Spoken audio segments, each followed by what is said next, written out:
오늘은 제임스 레니 강좌 시리즈의 네 번째 연사인 프린스턴대학교 석좌교수인 존 아이켄베리 교수를 모셨습니다. 존 아이켄베리 교수는 현재 옥스퍼드 대학의 초빙 교수로 가 있습니다. 오늘 아이켄베리 교수가 얘기할 것은 미국과 세계, 특히 미국의 자유주의적 시각에서 어떻게 볼 것인가를 다룰 건데요.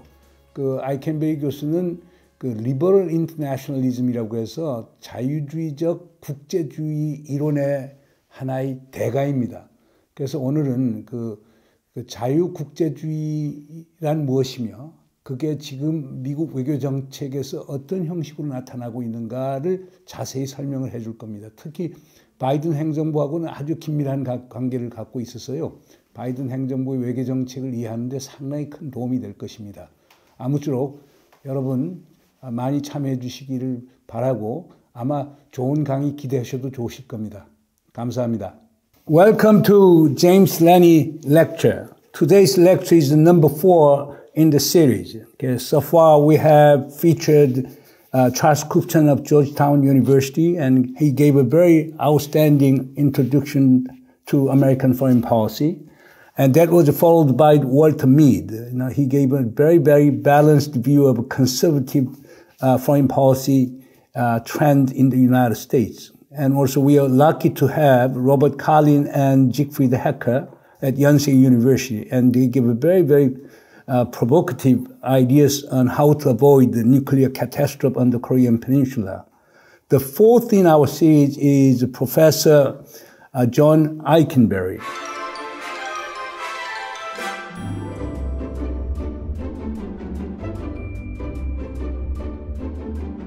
You all know, Professor Aitkenberry. He is so famous throughout the world. He's truly cosmopolitan in the sense. And as you know that the Professor Aitkenberry is distinguished, Albert Milbank, Professor of Politics and International Affairs at Princeton University. And he's also now Eastman Visiting Professor at Corpus Christi College at Oxford University. And you may recall that he's author of After Victory that has become classical reading for all the students of international politics and American foreign policy.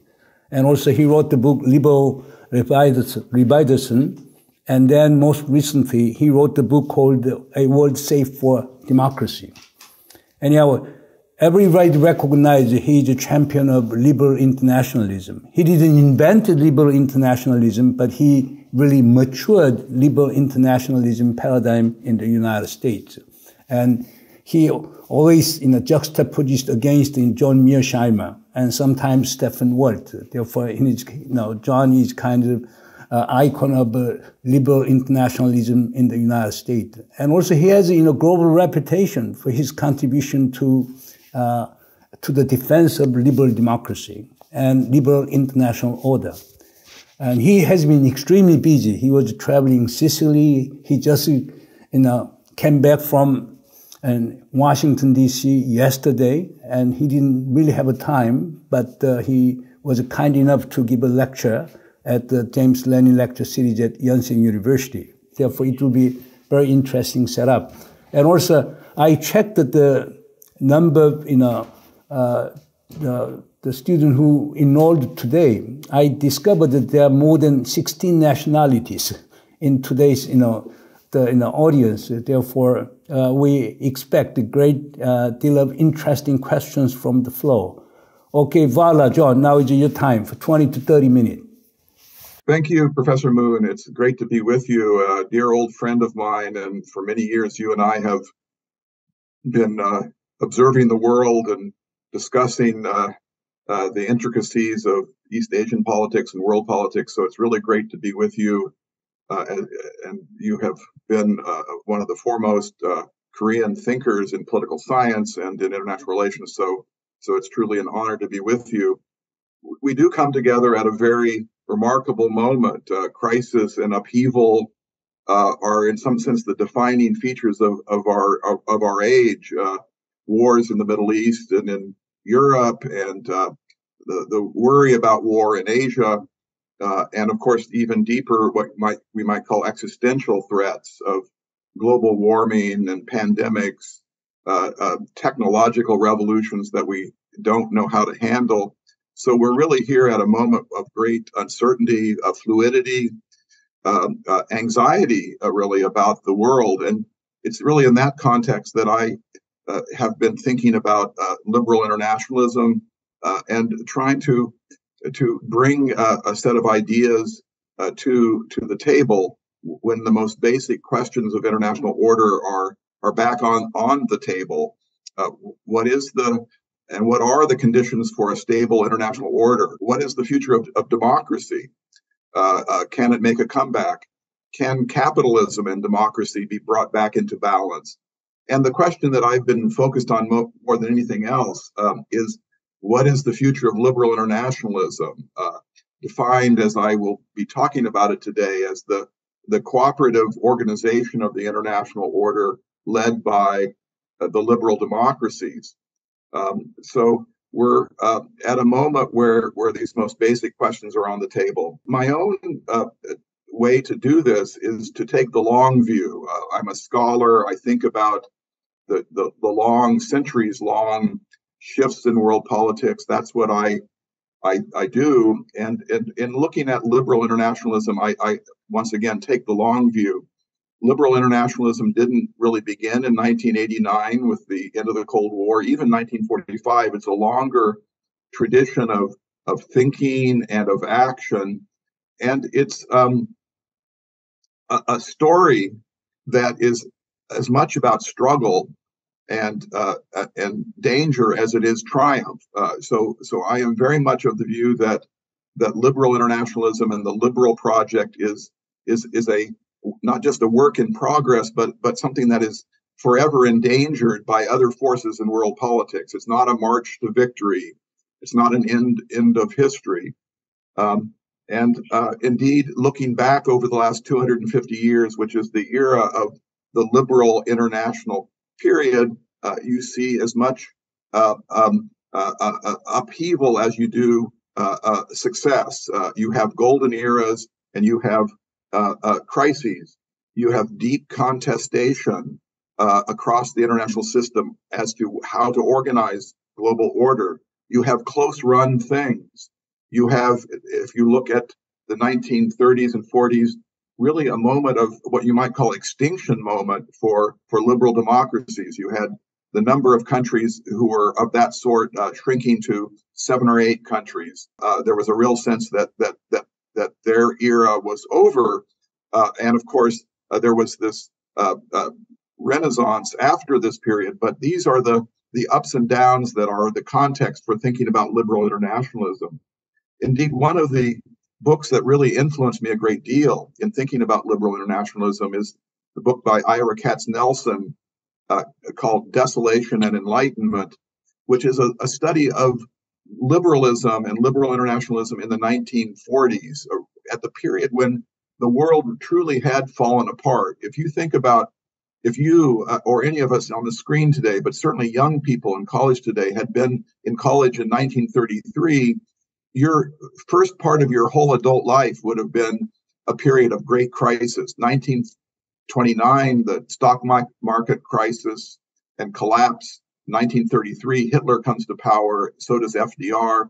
But you have during this period the rise of totalitarianism, of fascism, of total war. The term total war was invented to make sense of the World War II, the Holocaust, and of course the dropping of the atomic bomb on Japan. All of that in a 15-year period. And yet, the liberal democracies in that period after 1945 picked up the pieces and rebuilt and reimagined liberal society, liberal democratic society, and reimagined under the auspices of the post-war powers, the U.S., Britain, and the others, a new type of international order, which we'll talk about today. But what I want to emphasize in telling that story is that there is this kind of constant rise and fall, reinvention, crisis of the liberal international set of ideas and projects. What I want to defend today are 3 propositions. Number one, that liberal internationalism has a kind of deep-rooted coherence as a way of thinking about world politics and a way of doing world politics. It has a kind of gravitas. It's a set of ideas and it's a set of projects. And that term projects will be very important in my argument, that there are ongoing multi-generational efforts to build up international order, liberal international projects. So number one, that it is a set of ideas that sit comfortably alongside other great traditions, such as realism and post-colonialism and Marxism. Liberal internationalism as a school of thought and a set of projects. Secondly, I want to suggest that there are great accomplishments and successes that have been achieved under the auspices of liberal internationalism tied to powerful states, particularly the United States, but also failures, that it's a mixed bag. There are things to be proud of if you're a liberal internationalist, and there are things to be embarrassed about, to be worried about, failures that have to be discussed. And then thirdly, I want to argue that liberal internationalism is best seen not as a idealistic project to make the world better. It is better seen as a pragmatic, reform-oriented, practical approach to international politics. It's trying to survive. It's trying to create conditions so that we can survive. It's not idealism. That's very much the opposite. I like to argue that liberal internationalists are realists who have been mugged by reality. We liberal internationalists are driven by the fact that we worry about the features of international politics that endanger us, but also opportunities to make things better. But that's not an idealism. That's a pragmatic, practical, reform-oriented, opportunistic kind of tradition that operates in a world with lots of other forces. So those are the three broad arguments I want to defend today. Let me start by just asking the simple question: what is liberal internationalism? And like Tacitus said about the Roman Empire, liberal internationalism, like the Roman Empire, is rich in vicissitudes. It's got lots of different features. It's not any one thing. It's a contested approach, contested both from the inside among different views of what it is. There's not uniform agreement even of those who might consider themselves liberal international, and of course from the outside. It's a cluster of ideas, of theories, of narratives, of projects, as I said. It's got founding thinkers. Many of you would think of Kant and Adam Smith and John Locke. It's got hypotheses and tests for political scientists to pursue. It's got grand narratives of how the modern world has emerged. So it's got all these different features, and it has this contestation. Some are liberal internationalists focused in the direction of laissez-faire, classical liberalism. Others, social democracy and a more heavy state intervention to build up a liberal society. Liberal internationalists have been tied to empire, but also tied to opposition to empire. Liberal internationalism has been identified with Western thinking, but also with universal thinking. So it is running the gamut of different approaches across multiple spectrums. The most famous definition of liberal internationalism would probably be Woodrow Wilson's famous phrase during his war speech to Congress during World War I, that the war was to be fought, but to make the world safe for democracy. And this has often been described as the defining goal of liberal internationalism, but it's been defined primarily as a kind of expansionary, even kind of revisionist campaign to spread democracy, even if countries don't want it, to kind of push it off on the world. My argument, and in my book, A World Safe for Democracy, I try to fundamentally redefine and provide a different ground to defend liberal internationalism, which is that it's literally to make democracies safe, to create an international order that will make them safe, not to spread it to distant shores, but to create conditions so that liberal democracy, such as it is, can survive. So it's an appeal to safety. And that is, in some sense, the defining feature across the 100 years before Woodrow Wilson and the 100 years after Woodrow Wilson. What has been the defining feature is this effort to create a kind of ecosystem or an environment or a kind of institutional framework for liberal democracies to deal with problems, come what may. And if you think about liberal democracies, they are not just a work in progress, but they're a contested project that emerged in the modern era with principles that are in tension with each other. Think about it: liberty and equality, individualism and community, sovereignty and interdependence. There is a ongoing, never-ending contestation within the liberal democratic world for how to balance these competing principles. And indeed, that is the ultimate goal of liberal internationalism, to create the circumstances so that liberal states can deal with their complexities and their differences. There are four broad convictions at the heart of liberal internationalism. Number one, that trade and exchange across societies is good as long as it's properly managed. Number two, that rules and institutions can facilitate cooperation. In some sense, we're disagreeing with realists who don't think institutions matter. We think they do. Number three, we think that liberal democracies have what I'll call cooperation advantages. They have a capacity to work together in ways that non-democracies don't, either with each other as non-democracies or across the democracy-non-democracy divide. And number four, the fourth conviction behind liberal internationalism is that under conditions of rising economic security and environmental interdependence, the costs of making binding commitments is less than the gains that are accrued from coordinating your policies with other countries who are equally in conditions of interdependence. So it's a argument about the functional gains that come from cooperation under conditions of interdependence. So those are the four basic convictions. Now, liberal internationalism historically has come into the world across the last 250 years. And I think there are four global transformations that have been the context for the rise and evolution of liberal internationalism as a set of ideas and a set of projects.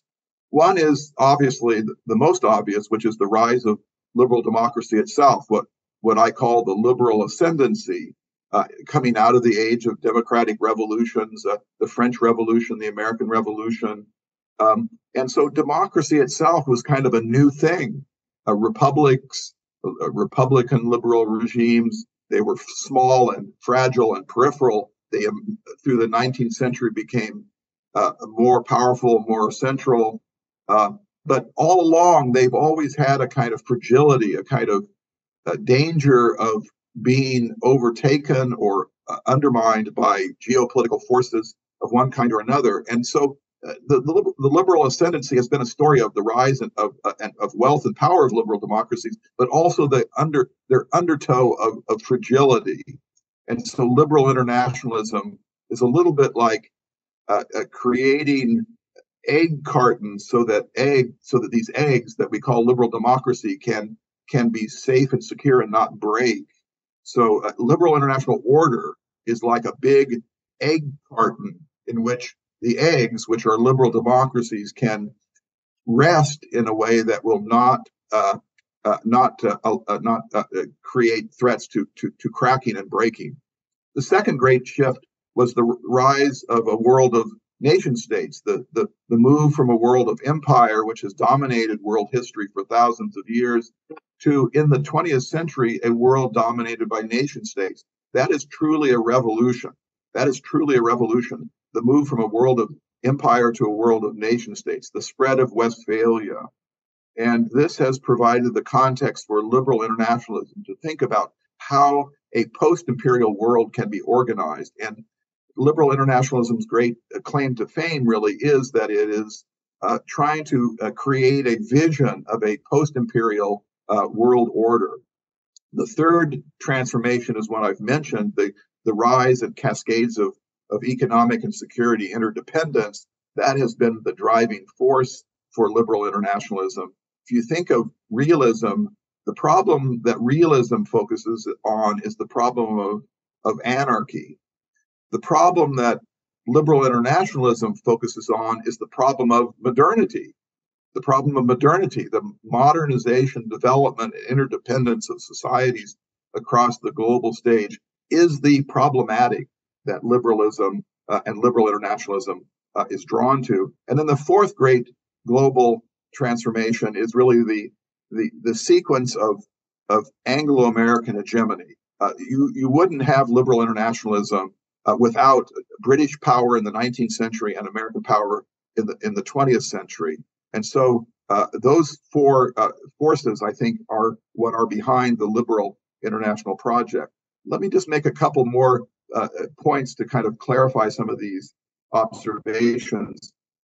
One is that liberal internationalism is not a force of history that will change the world all by itself. It has always occupied space along with other great forces. And let me mention those other forces: empire, imperialism, nationalism, capitalism, great power politics, and, as I mentioned, Anglo-American hegemony, and now, of course, Chinese power. But so it's always been in a world where other forces and other agendas are trying to move the world in different directions. And so it is never a complete, comprehensive program for changing the world. It's always in a very crowded, ideological and geopolitical world.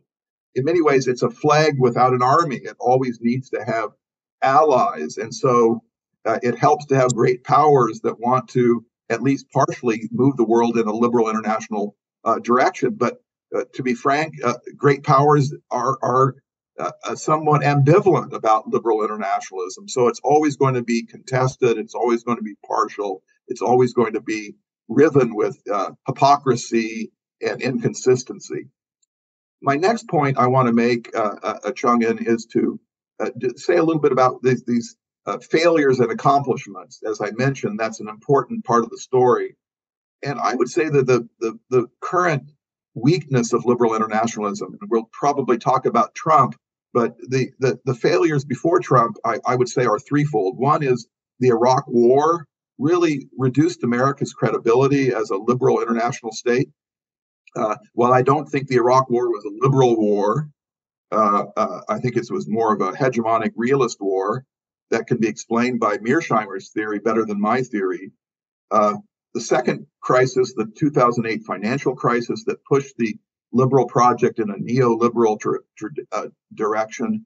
And the third failure of liberal internationalism, or of the people around liberal internationalism, was the failure of the liberal bet on China.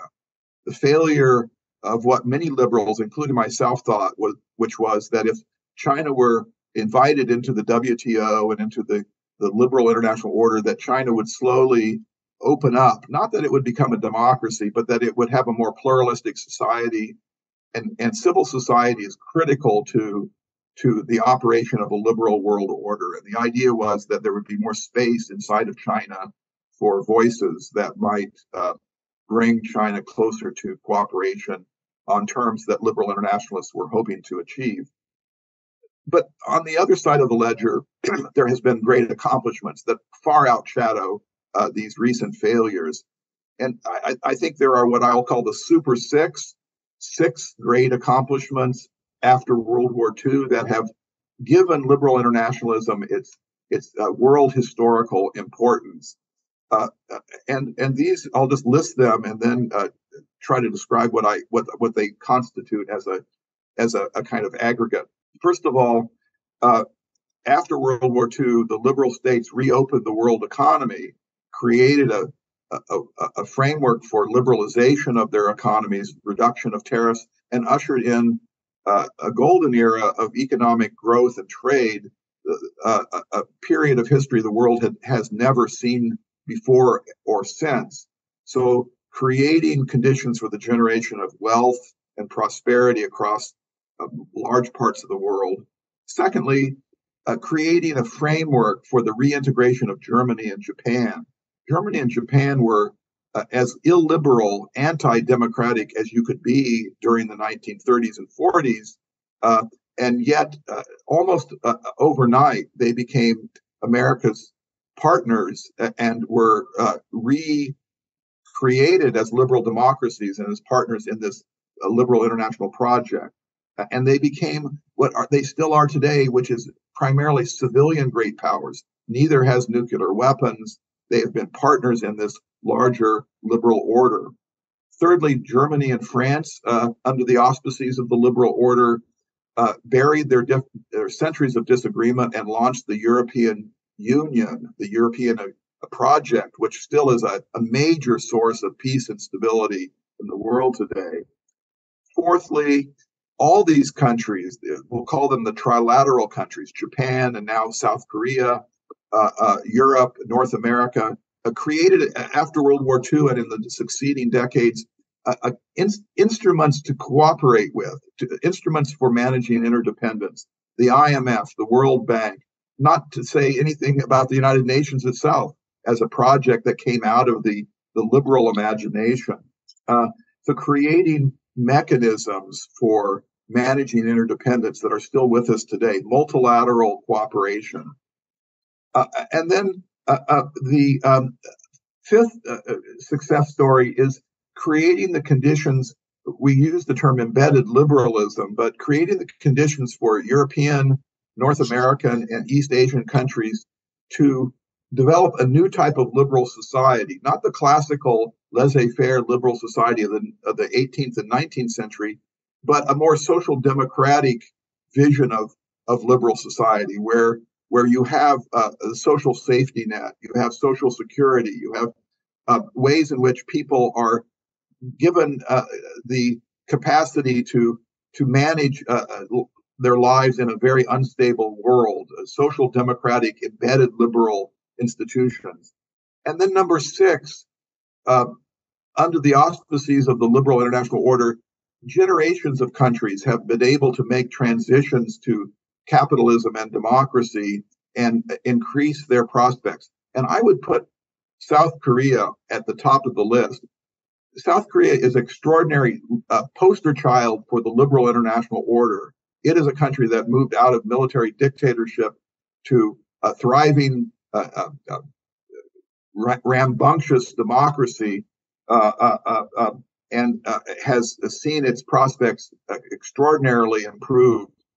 At the early decades after World War II, North Korea was more economically developed than South Korea. North Korea was where the economic and industrial resources were, but of course we know the story of how things changed, and that's a success story that has been repeated in other parts of the world. Not as much as it should. A lot of the global South is not succeeding in the way that South Korea has, but there is definitely a story there.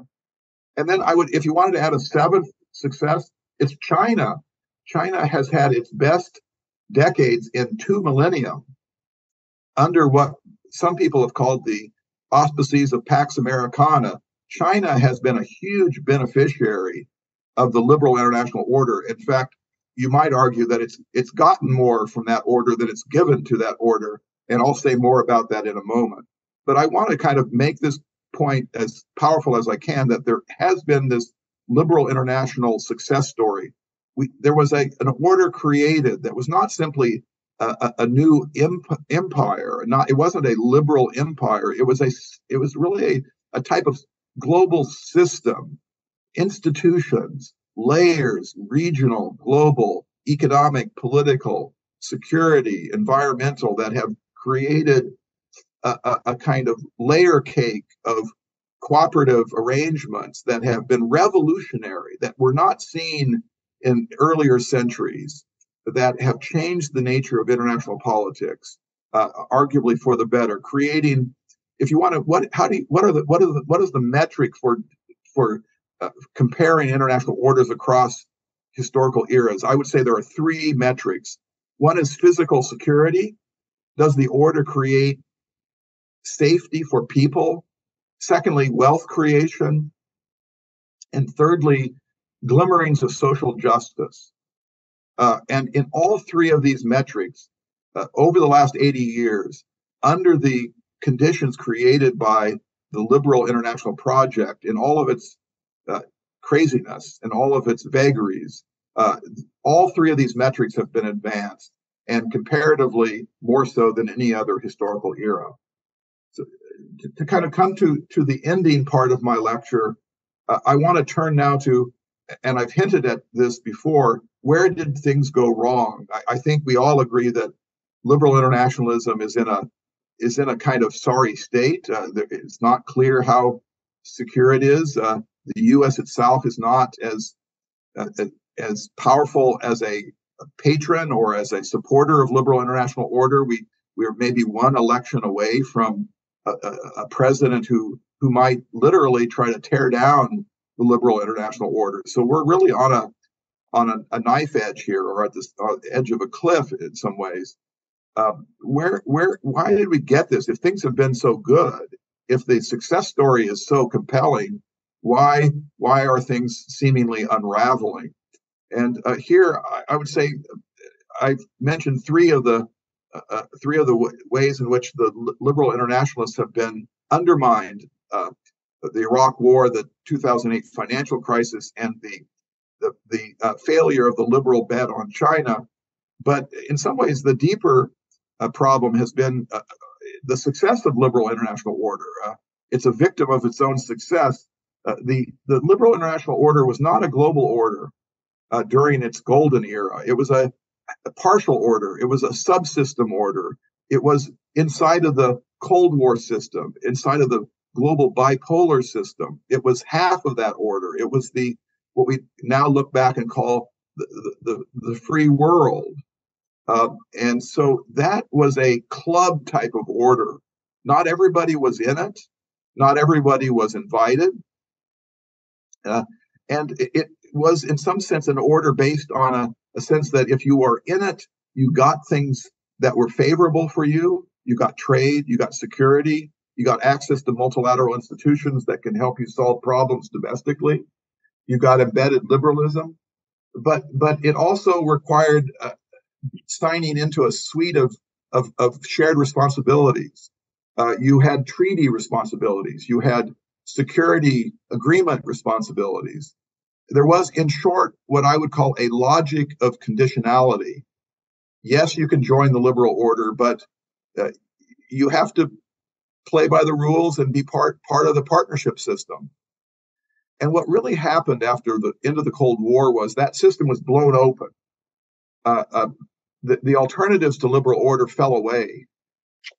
The Soviet Union collapsed and disappeared. China was still years away from its economic growth years. Russia was enfeebled.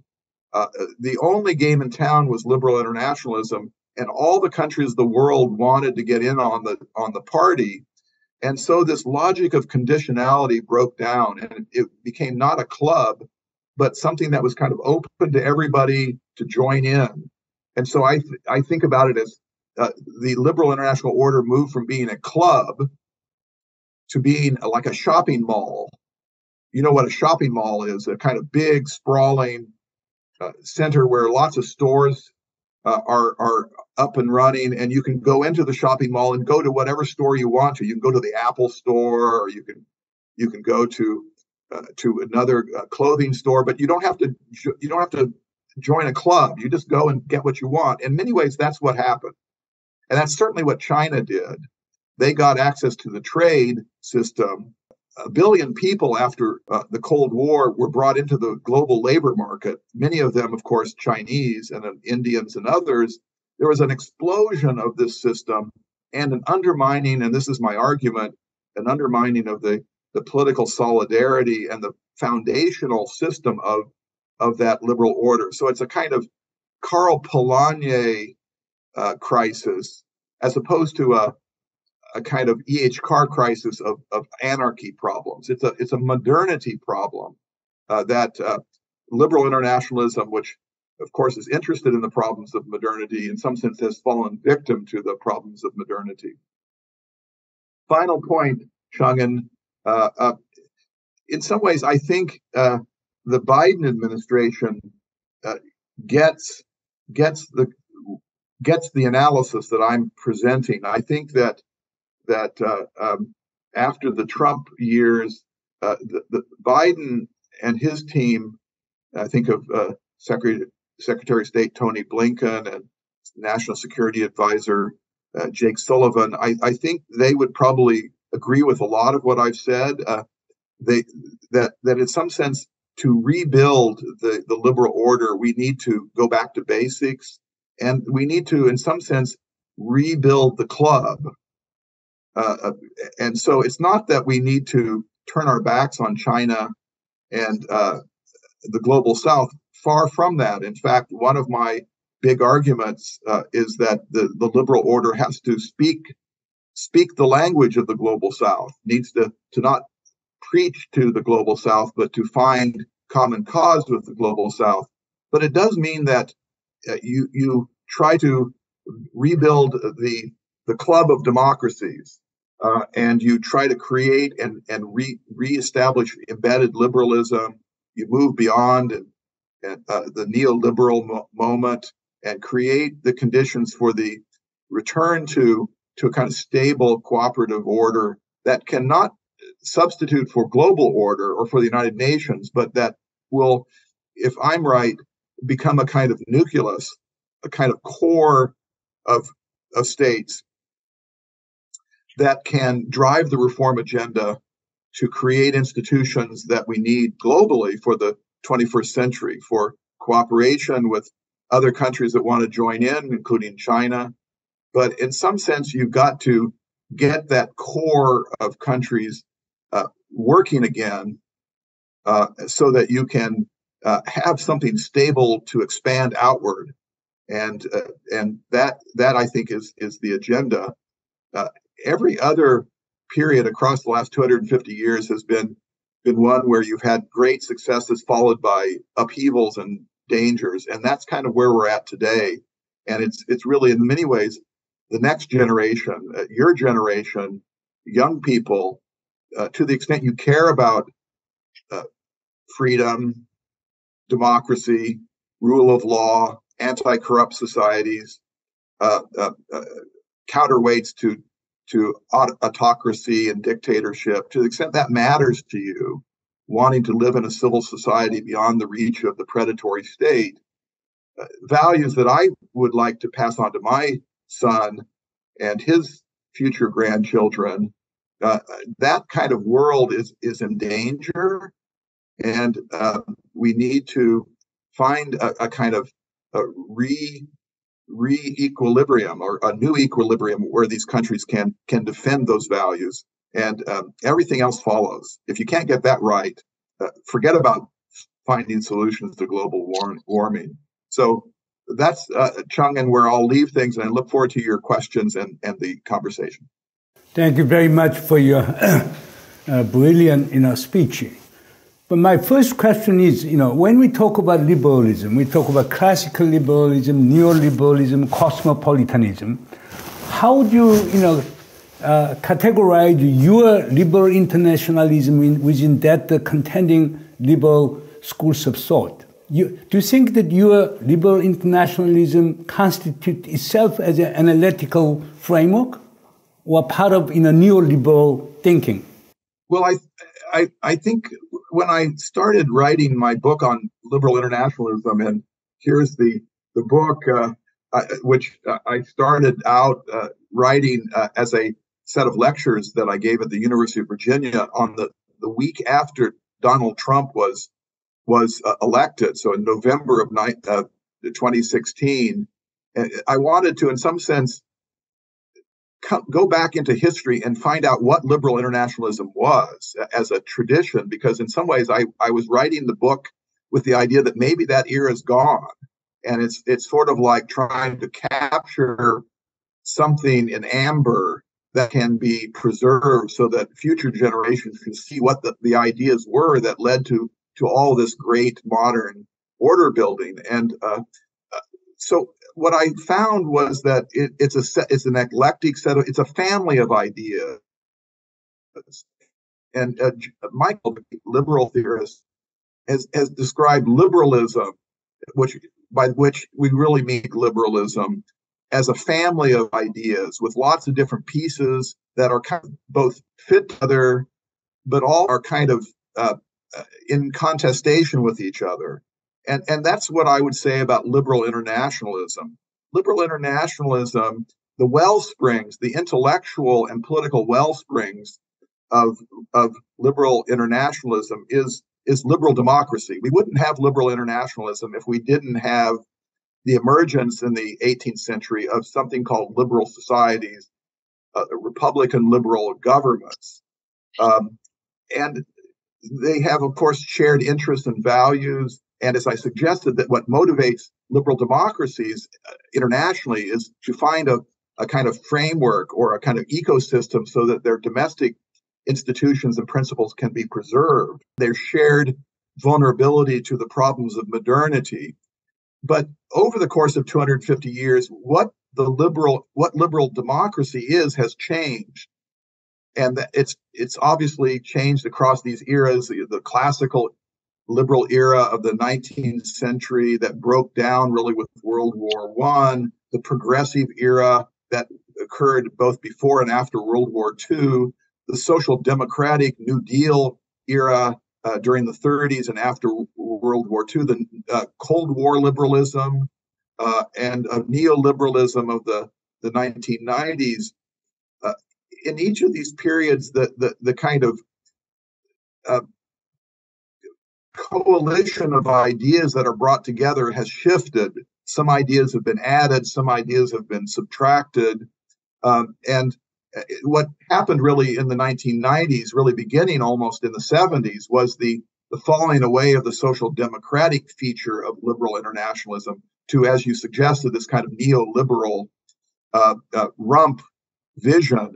Think of President Clinton, who endorsed a fairly neoliberal agenda of opening markets, liberalizing capital, deregulating. It was ultimately kind of the Republican vision that Thatcher and Trump had brought forward, and bringing that globally to the world. That ultimately fell apart. The older tradition, which was a more collaborative tradition with social democracy involved in the liberal international coalition, fell away. And my argument is that it has to be brought back in. But initially, I thought that your liberal internationalism is a reflection or refinement of Wilsonian idealism. But later, you and Durdney wrote a piece in Foreign Affairs, in that Foreign Affairs, in an article that you characterized Biden administration's foreign policy as a Rooseveltian liberalism. How would you make a distinction between Wilsonian liberalism and Rooseveltian liberalism? Yes, that's a very good question. And I first of all, I think there is a difference between Wilson and Roosevelt in terms of their liberal internationalism, and I'll mention that in a minute. But I do want to insist on the argument that liberal internationalism over the course of 250 years is not best seen as an idealist project. Yes, there are idealists of all different sorts, but I take some issue with a lot of international relations textbooks that talk about realism in chapter 1 and idealism in chapter 2, and under the auspices or label of idealism, they put liberalism and they put Woodrow Wilson. That's not the mapping of the ideological world that I see. Liberalism is fundamentally about creating frameworks to deal with interdependence and to preserve values based on hard-headed uses of institutions and cooperative arrangements. So I don't necessarily think that liberals, and certainly even Woodrow Wilson, believed that somehow we could make the world into some kind of utopia where people would behave better.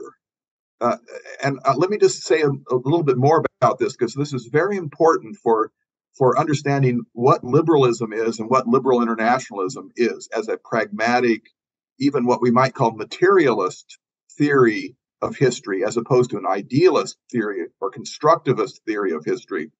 Think about the American founding, and some of you, if you study American politics, you'll read the Federalist Papers and how the American liberal state was constructed. And there's a famous passage by James Madison in the Federalist Papers where he says that people's behavior, you can't change people's behavior. People are selfish. People are power hungry. People behave in factions. They become demagogues. They often do things that create corruption. You can't make people better. You can't change the underlying human nature, but you can create institutions that counterbalance and that constrain this behavior that is universal and tied to human nature. And so that's the liberal project, to create institutional complexes to diminish, constrain, create constitutional structures that reduce the incidence of the kind of misbehavior that we'd like to see less of. In the American founding, it's the federal system. It's the multiple branches of government, multiple levels of government, what Madison called a compound republic. So liberalism more generally, and liberal internationalism, is not trying to make people pacifist or everybody will be a Gandhi or a Mandela, but rather that we can create institutions that can allow us to survive and be safer. And achieve some gains from modernity and not just the dangers of modernity. So I don't think liberalism and liberal internationalism is primarily idealist. Wilson had a more attached more attention to international law. To answer your question, Chung-In, more directly, he did think that trade and free trade and collective security could work. There was a theory there. It's a brilliant theory, actually. It didn't work, but it was a kind of first generation liberal internationalism. Roosevelt had a much more complex approach to liberal internationalism. It had more realist elements to it. Power mattered a great deal. Hegemonic leadership mattered more than it did for Wilson.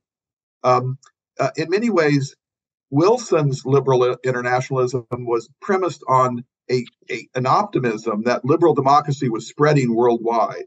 1920s, every country west of Russia to North America was a parliamentary democracy of one kind. The 1920s were a kind of golden era for representative government. When Roosevelt was president, as I mentioned earlier, democracy was on the outs. It was an extinction moment. And so for Roosevelt, the building of the international order was to literally create an international container that would allow for liberal democracy to survive. So that was different than Wilson's attempt to leverage the spread of democracy to build a more liberal international order. So they were, in some sense, they were inverted theories, one starting with domestic liberalism and going international, the other starting with international and going to domestic. And then finally, there was a more social democratic vision behind FDR. That led to what we call embedded liberalism, the sense that we need to have a much more comprehensive order so that we can handle these extraordinary, dangerous instabilities that come from modernity. Stefan Walt would criticize your theory of liberal internationalism as liberal interventionism. How do you defend yourself? That's true. There is a critique from both realists and from what we'll call the post-liberal left, or the anti-imperial left, that America as a liberal state has used its liberalism to be a kind of aggressive interventionist. Let me kind of, I think that's wrong, and let me kind of explain why. I think, first of all, when we think about imperialism and indeed racism, which often is attached to the critique as well, that we should at least start with the observation that empire and imperial intervention and racism predated the rise of democracy. So I study the classical world, Rome and Greece and ancient China, and there's a lot of racism, a lot of imperialism, even before Thomas Paine offered his inspired ideas about liberty. That's number one. Number two, as I mentioned earlier, liberal internationalism is a very thin project. It doesn't have an ontology. It has to be built on countries that are already existing and have other agendas. So it's kind of like liberal internationalism needs a host, like an insect needs a host to light upon, to have some ability to operate. And so liberal internationalism has operated in a world of empire, imperialism, great power politics. And so no liberal state has ever simply acted as a liberal state. It's also acted as a great power, as a hegemon, as a capitalist state. In the 19th century, as an imperial state, Britain defended its empire well into the 1950s. So you're always, liberal internationalism has always been a project in a crowded world where lots of other agendas are unfolding, and you're partly making partners with these other forces, and you're partly trying to push away from those other partners.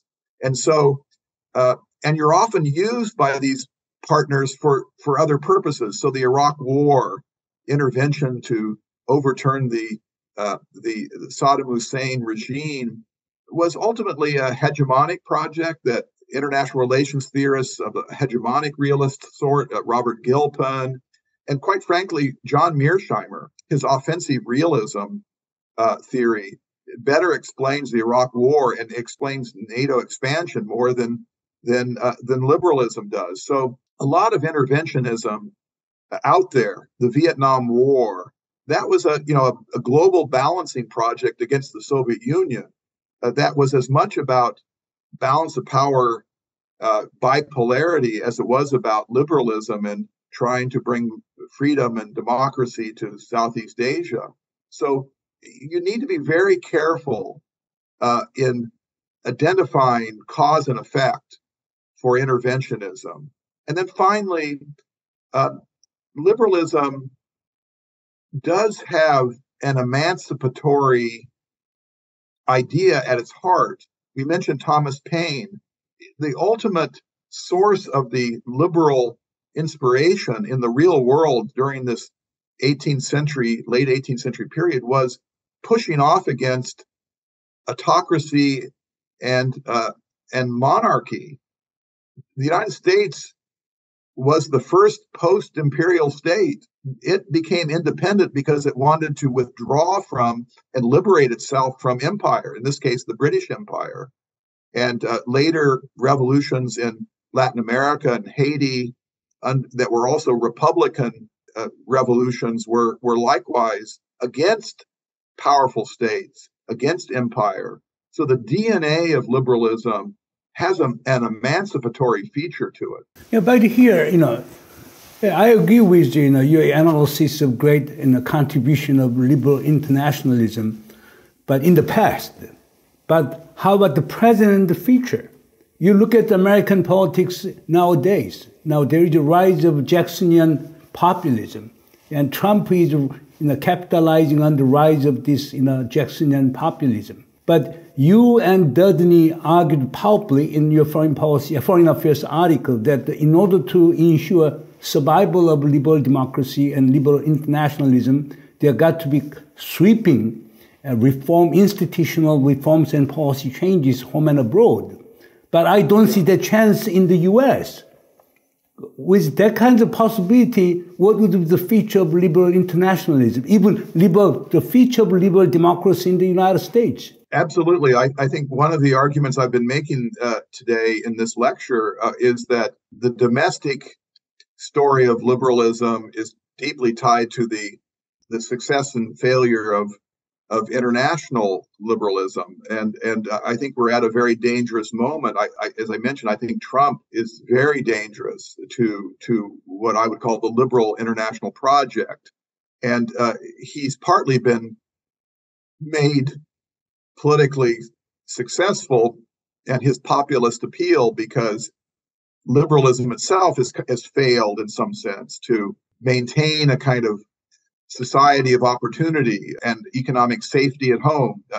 What I referred to earlier, the erosion of embedded liberalism, the social safety net, the sense that we're a shared economy, that we don't just privilege wealth creation, but we privilege equality of opportunity.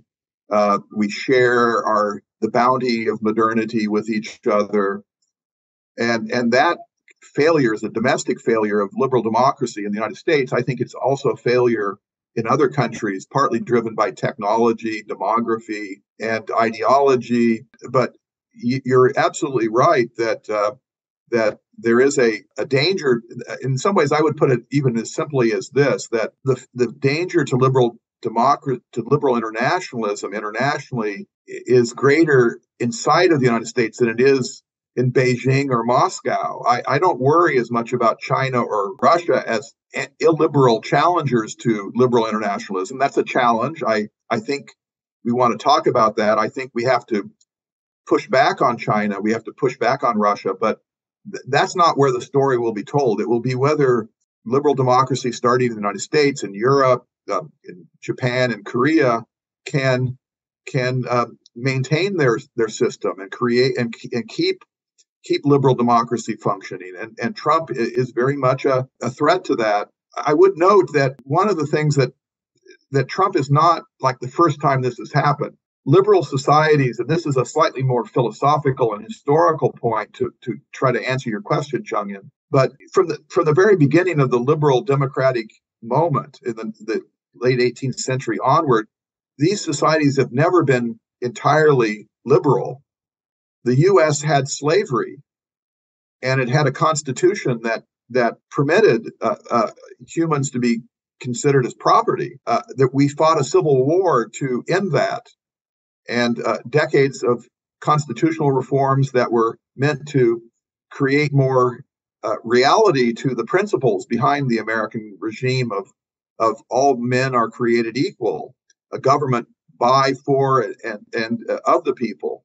That's Abraham Lincoln. These grand sweeping principles have always been inadequately embodied in reality, and there's always been an illiberal component in American society and in liberal societies more generally that don't want to live in a liberal society. There are a lot of Trump's supporters don't believe in anything I've said today. They want to live in a white nationalist country where there's hierarchies of gender and race, and they've been around for a long time. John Adams, the second American president, called it the slaveocracy, and there's been a illiberal. Today, I would call it an alt-right America. Steve Bannon. There's a whole. It goes all the way back to Father Conklin, to the nationalists, Huey Long, the 19th century thinkers that are right-wing, illiberal thinkers who want a different kind of world. It's a backlash to liberal modernity, and they've always been there. And political theorists have studied them. Carl Schmitt, Judith Sklar wrote her first brilliant book on this kind of illiberal movements that have come out of the Enlightenment. So, and Trump is just the most recent version of that. So the good news is we've seen it before and we've overcome it. The bad news is they're powerful and they could win. And we've got electoral mechanisms that will allow even a radicalized minority to take control of the government. The Electoral College. It's a danger, Chung-In. But I see the danger even with the Biden administration, for example, you have strongly opposed the idea of a unilateralism in alliance politics. But the Biden administration has been pursuing unilateralism in managing alliance and partners. Another issue, you made it very clear, liberal internationalism is based on free trade, the idea of free trade. But the Biden administration has been really promoting industrial policy for American middle class. Okay, and the United States has shown kind of signs of new protectionism. There is another concern. And third one is, I understand your idea of whole this liberal internationalism providing institutional foundation or framework for liberal democracy, free market, and etc. But I see growing tendency toward bloc politics in world politics, and the United States has been major driving force of fragmentation of international order. And you actually pointed out the United States is interested in club goods, not public goods. Club goods are private goods. Okay, then how about the rest of others? As Charles Kupchan has been arguing, but world is there's more. The rest of the others is larger than the American friends, allies, and partners. And how to resolve those problems? A couple different points there that I agree these are issues. And let me start with the economic nationalism and foreign policy for the middle class, and then talk about the divisions in the world, which I think you have to look at China and Russia as major precipitants, and the Ukraine war to these kind of fractures in the system. But let me talk first about the foreign policy for the middle class and the Biden administration's foreign economic policy. It is a shift, no doubt about it, and it is a shift that is driven by two kinds of considerations. One is China, and you and I, Chung-In, probably differ a little bit about China. You're probably more of a engager than I am, but I do think that China is a country that has drifted further and further away from the kind of world that some of us want to live in, a world of open, rule-based, accountable government, transparent government with civil society groups that can work across borders in ways that I think you are very much eager to do as well.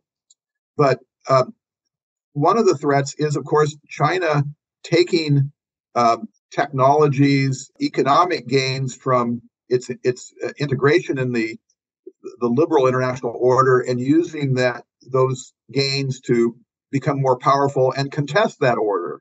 So the problem of giving advantages to a country that wants to see your way of life pushed back and ultimately brought down. So I do think that finding ways to restrict the most high technology gains that come out of liberal societies from drifting into the hands of the Chinese Communist Party is probably a pretty good idea. And that's part of the small yard, high fence idea of the Biden administration. It's not a breaking up of the world trading system.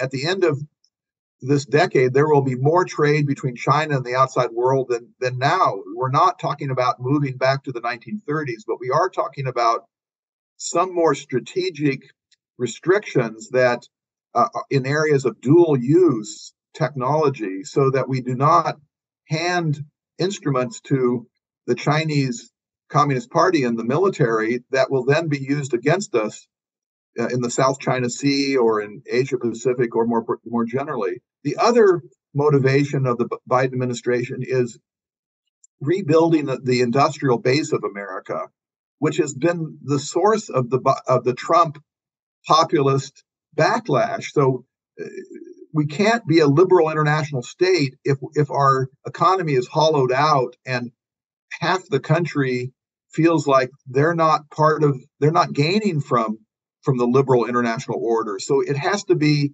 a rebuilt liberal international order where stakeholders and beneficiaries are brought back into the system. And that's the foreign policy for a middle class. Again, what is the Biden administration doing? It is introducing more industrial policy, more the CHIPS Act, the IRA. It is trying to create a more advantaged world economy so that the United States and its partners can remain at the center of that system. But it's not a wholesale rush towards protectionism and beggar thy neighbor policy. And I think there's a real invitation to negotiation across Asia and Europe that Washington is engaged in to make sure that whatever restrictions there are in technologies are ones where we share those frameworks so that countries inside of this club can all benefit from those technologies. Thank you, John. Okay, let us invite the questions and comments from the floor, because I have been occupied too much time. Therefore, we have about less than 20 minutes left. Therefore, I'll open it to the floor. Sorry, John. Okay, we'll start with Dominic Phillips. Dominic, identify yourself first, okay? Hello, Professor Aitkenberry. I'm Dominic from Yale University.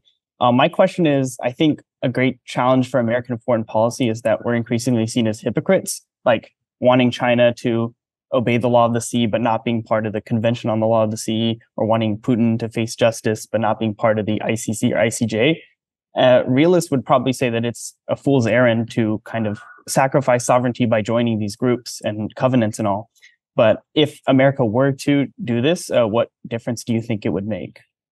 Thank you. Thank you, Dominic. That's a great question. And I have spent a lot of my career trying to make the case to the U.S. that it should be more liberal internationalist. It should be more committed to these global institutions. It should have been a member of the Law of the Seas. It would be a more credible great power in facing China in the South China Sea if it were, because the claim is, and the international judicial body that ruled on this was that China is in violation of the Law of the Sea Treaty, and the U.S. would be more effective, as you suggest, if it were a member of that treaty, and so too the ICC. There are these hypocrisies and inconsistencies that do reduce American credibility. And so I totally agree with that. And I would want more, not less. One of the things that we know as international relations scholars is that great powers have a very ambivalent view about international rules and institutions. Think of the Security Council of the United Nations. They're willing to kind of stick their toe into the international law pool, but they don't want to put both feet in without any exit option. They want to get the benefits of international rules and institutions without being totally bound by those institutions. And the U.S. is very much like that.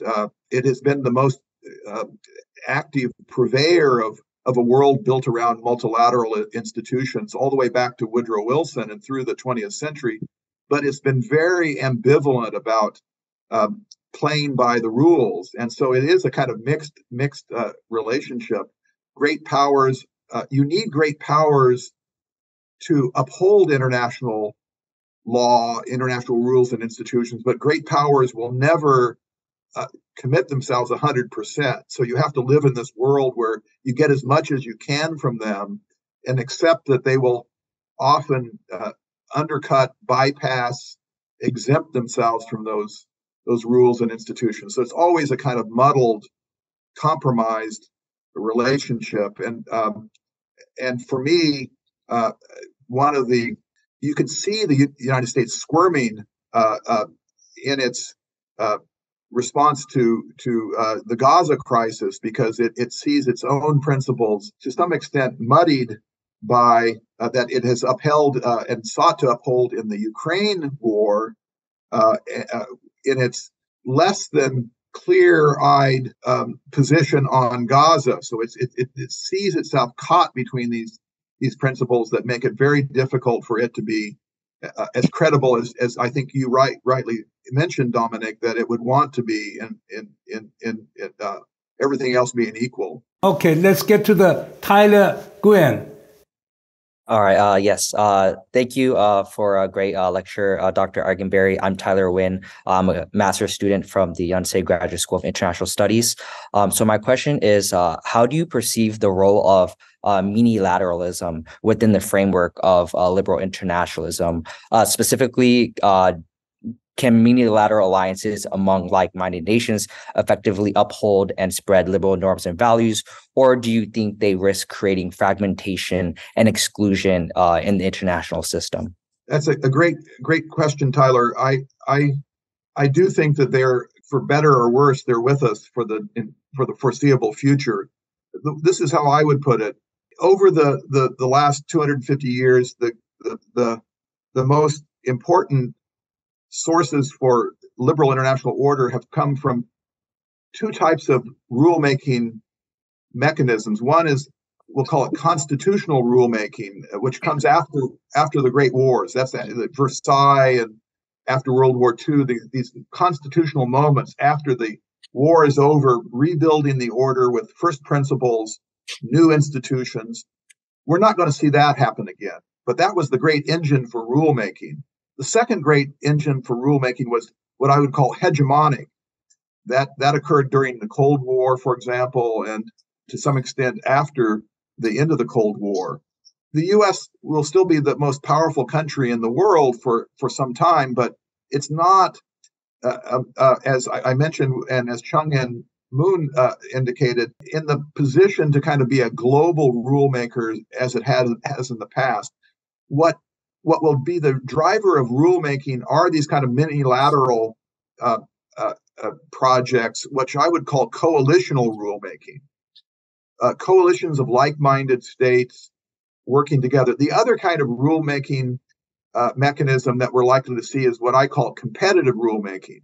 So U.S.-China competition has made it an incentive for both Beijing and Washington to create rules that put its values at the center of the system and prevent the other side from being the master rule maker. So competing to be the country that is working with like-minded countries to create coalitions for rulemaking is where the action is, which means minilateralism. So coalitional and competitive rulemaking is really where the action is likely to be in a more fragmented world, in a more fractured world. But the key there is there's competition, which creates incentives to expand the club, not to reduce the size of the club, but bring it out. Make sure India is in your club. Make sure Brazil is in your club. So clubs and club goods can be open types as opposed to closed types. And that's where the evolutionary logic of clubs can lead to a more expansive system. So that's where I would say that the logic is headed. Ujin Lee. Hello, Professor. Greetings from Geneva, Switzerland. I am Ujin from Pyongyang University. I'm majoring in political science and international relations. I have a question about the Ukrainian war. The U.S. rallied Western countries to back Ukraine to buffer Russia's attack in the name of liberal world, which is a club society that you called during the lecture. However, what we can see there is that they are in the middle of stalemate and seem to be no more development into further step, as we have already observed through the Korean Wars in 1953. So from this context, what is the end game of the U.S. and Western society in this world war? What is your take on this perspective? Thank you.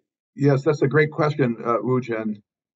I think the stated American goal is to support Ukraine and to ensure that it remains an independent, sovereign country with respected international borders, and to, secondly, make sure that Russia doesn't win, that Russia doesn't establish something for the world that force pays, that we should now invite countries to try to change borders through force, which we thought we had ended at the end of World War II and the launching of the United Nations Charter and the principles over decades of European security cooperation.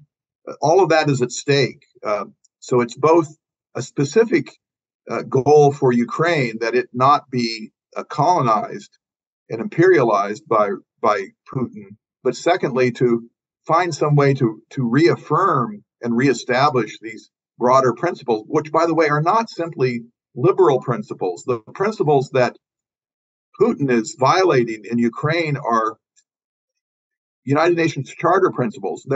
You might call them Westphalian principles that are not simply principles that liberal states buy into. Indeed, post-colonial states in the global South should care more about those principles than even powerful liberal states.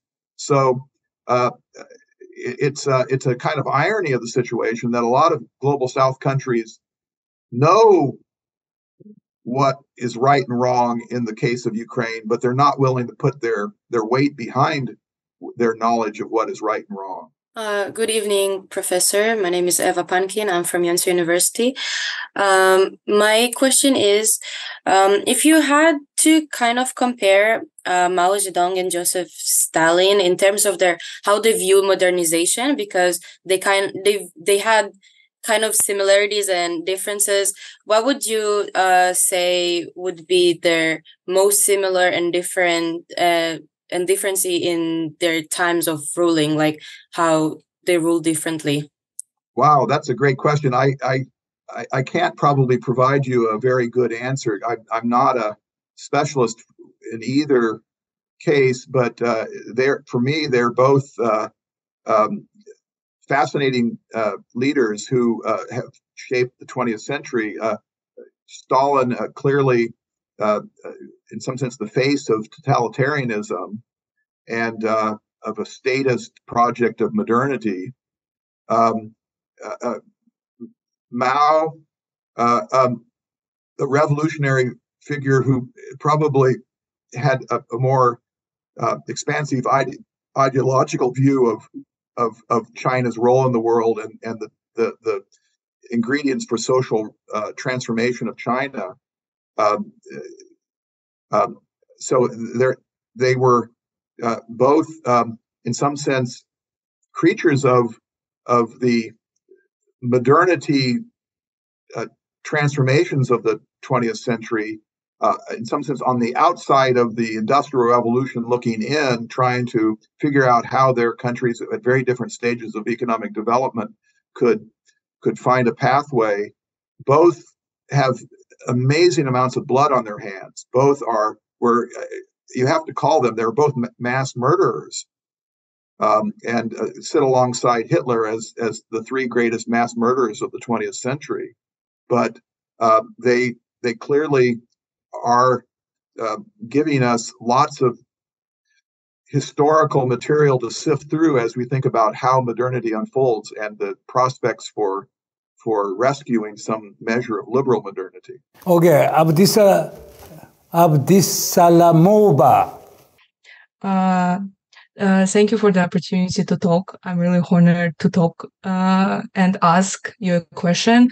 At the moment, I'm working on essays that's related to China, and my question is, in your opinion, from a global governance perspective, what challenges and opportunities does China's rapid modernization present? So that's kind of a general question about China, and I think that's a very important topic we haven't really explored as much as we could, and the time is so short. But let me just say that I think that China is going to be a superpower and a part of the global system for as long as we're around, and we will ultimately have to find some way to coexist. And indeed, during the Cold War, we can show some evidence of how, even despite the great differences, there were opportunities to mix competition with cooperation.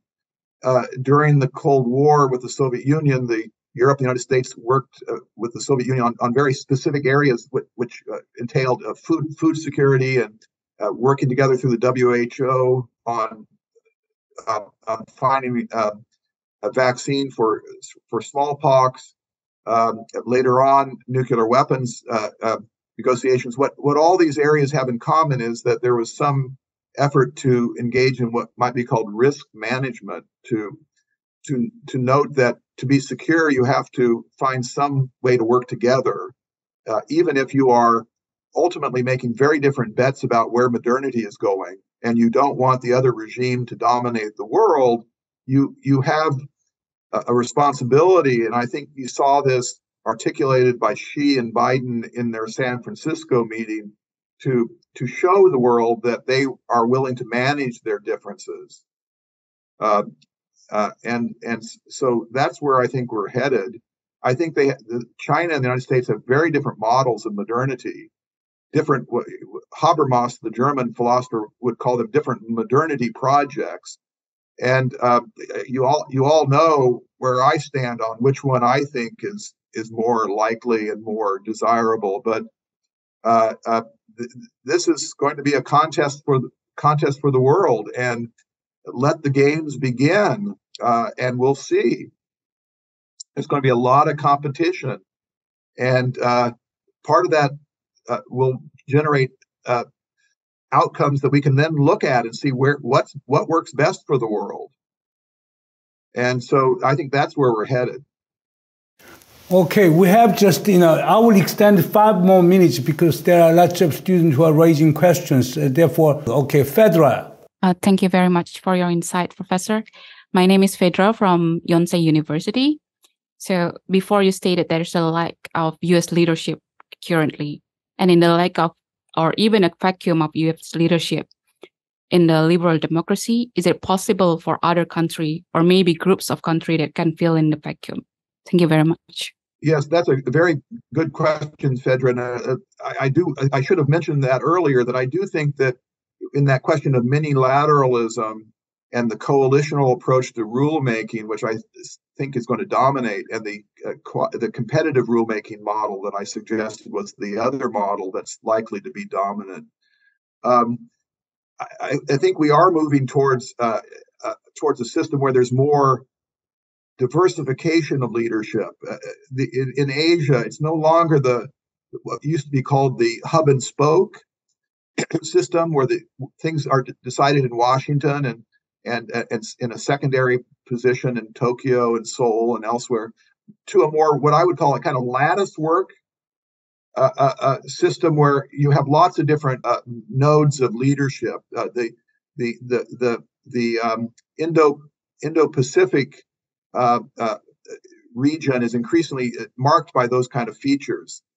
So too in Europe. So I think we are going to need to diversify. And if Trump is elected, there's going to be much more diversity. And one example of that that's already unfolding today is greater cooperation between Japan and South Korea. It's a revolution almost in relations. The Camp David agreement between Kishida and Yoon and Biden. It's a roadmap, intelligence sharing, kind of building out the weak link between Seoul and Tokyo, I think is a very important step. And it's partly driven, I think, by this issue that you've raised, which is how do you compensate for the vulnerabilities of American leadership uncertainty? Okay, now we have four students are now waiting for questions and comments. Why don't you make your statement briefly so that I will invite Professor A이켄베리 to make a final response to your questions. Therefore, Insuk Han and Yerin Jun and Sophia and Jiun Park, you can make a very short statement or question. Okay, go ahead, one by one. Right, thank you. Hello, Professor. My name is Insuk Han from Yonsei University. First off, thank you for the great lecture. I'll try to make it as short as possible. So I was just curious about the relationship between what you defined as club of liberal states and what would be called an alliance in realist terms. So I was just curious if cooperation among club member states be envisionable through the internationalist lens, even if those states compete in alliance terms, i.e., how would your liberal internationalist framework either complement or compete with the realist framework of understanding world politics? Thank you. Yes, thank you. So my question is related to my experience of reading your book, The Liberal Leviathan, a couple of years ago. And I remember that you emphasized the establishment of liberal principles, like so-called American-held progressive values that were enforced through the UN Charter, which formed a sort of common ground between the democratic nations. And I had become a little bit doubtful of this common ground due to the fact that the war between Israel and Palestine is coming on, and I see a lot of different views even among democratic nations. So I wonder if that even there's been a couple years past since the Liberal Leviathan came out, do you still believe that common ground between the democratic nations still exists? Okay, thank you. Okay, now Kim Soo-hyun.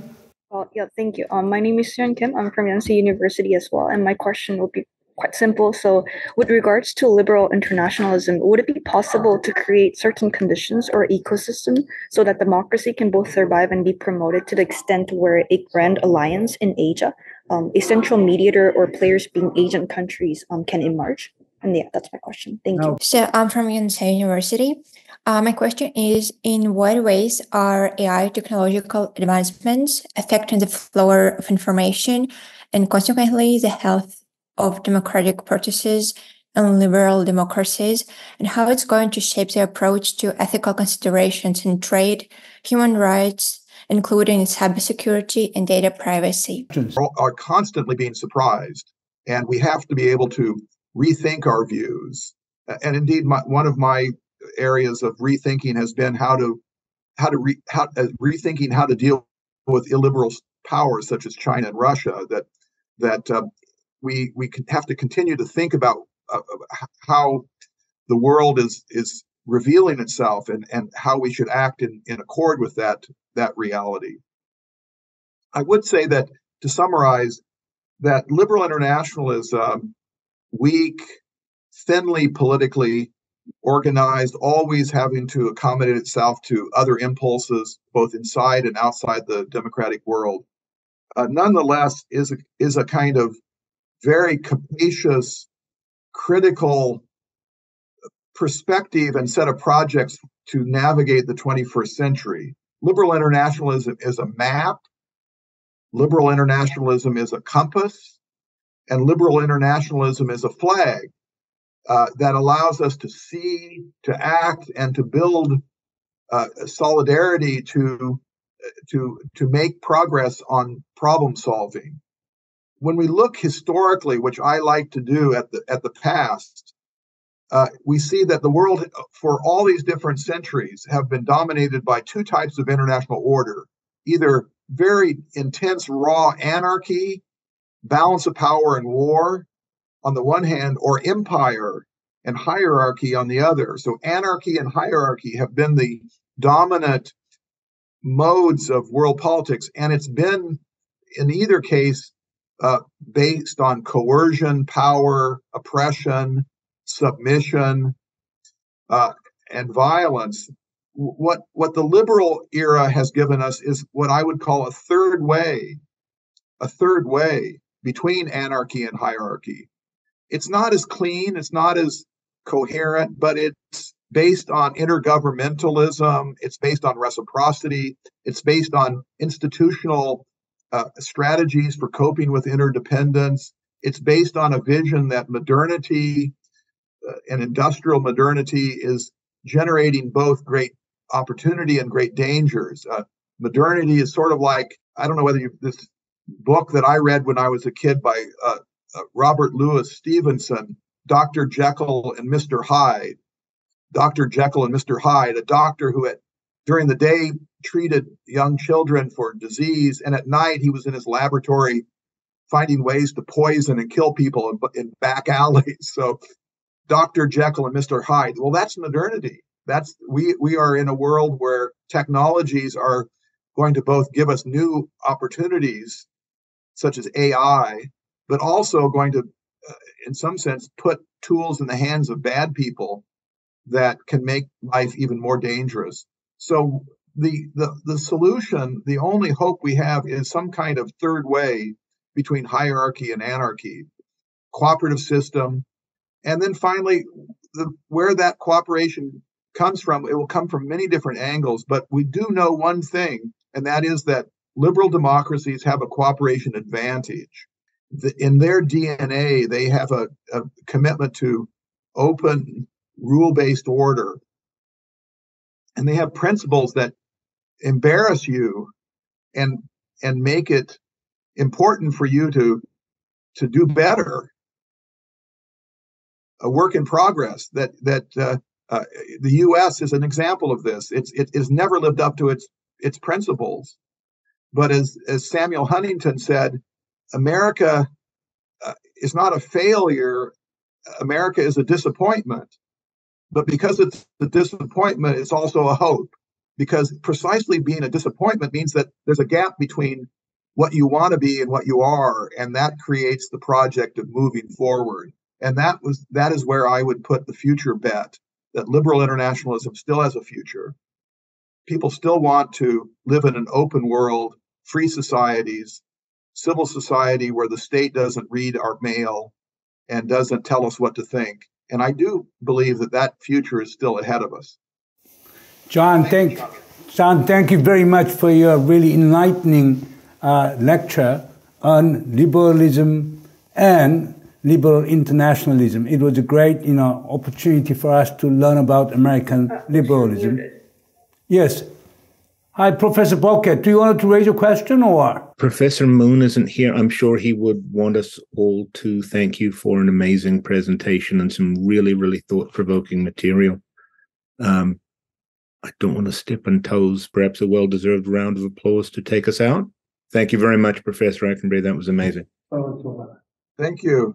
Anyhow, John, it was a great opportunity, for us to learn about American liberalism.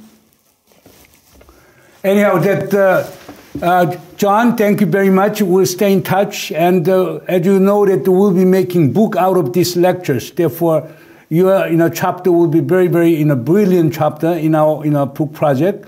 And also, we'll be having both in a volume in Korean and English. Okay, and then before we publish, we'll contact you for your verification. And also, we'll be running YouTube video for Koreans. And therefore, we'll have more than 100,000 viewers. Therefore, you will have some kind of certain impact on Korean audience. And they can learn about the American liberal internationalism. And also, we'll be having another lecture by Susan Sontag, who was acting Assistant Secretary of State for East Asian Affairs and the Pacific. She is a leading expert. She was a leading expert in China in the State Department. She is currently at the Yale Law School, and she'll be giving a lecture on China-U.S. relations. I hope all of you can join us next Friday. Professor Aickenbery, thank you very much. We'll be in touch. Bye-bye. Thank you. Thanks, Chung, and great to see you. Thanks, everybody, for showing up. Bye-bye.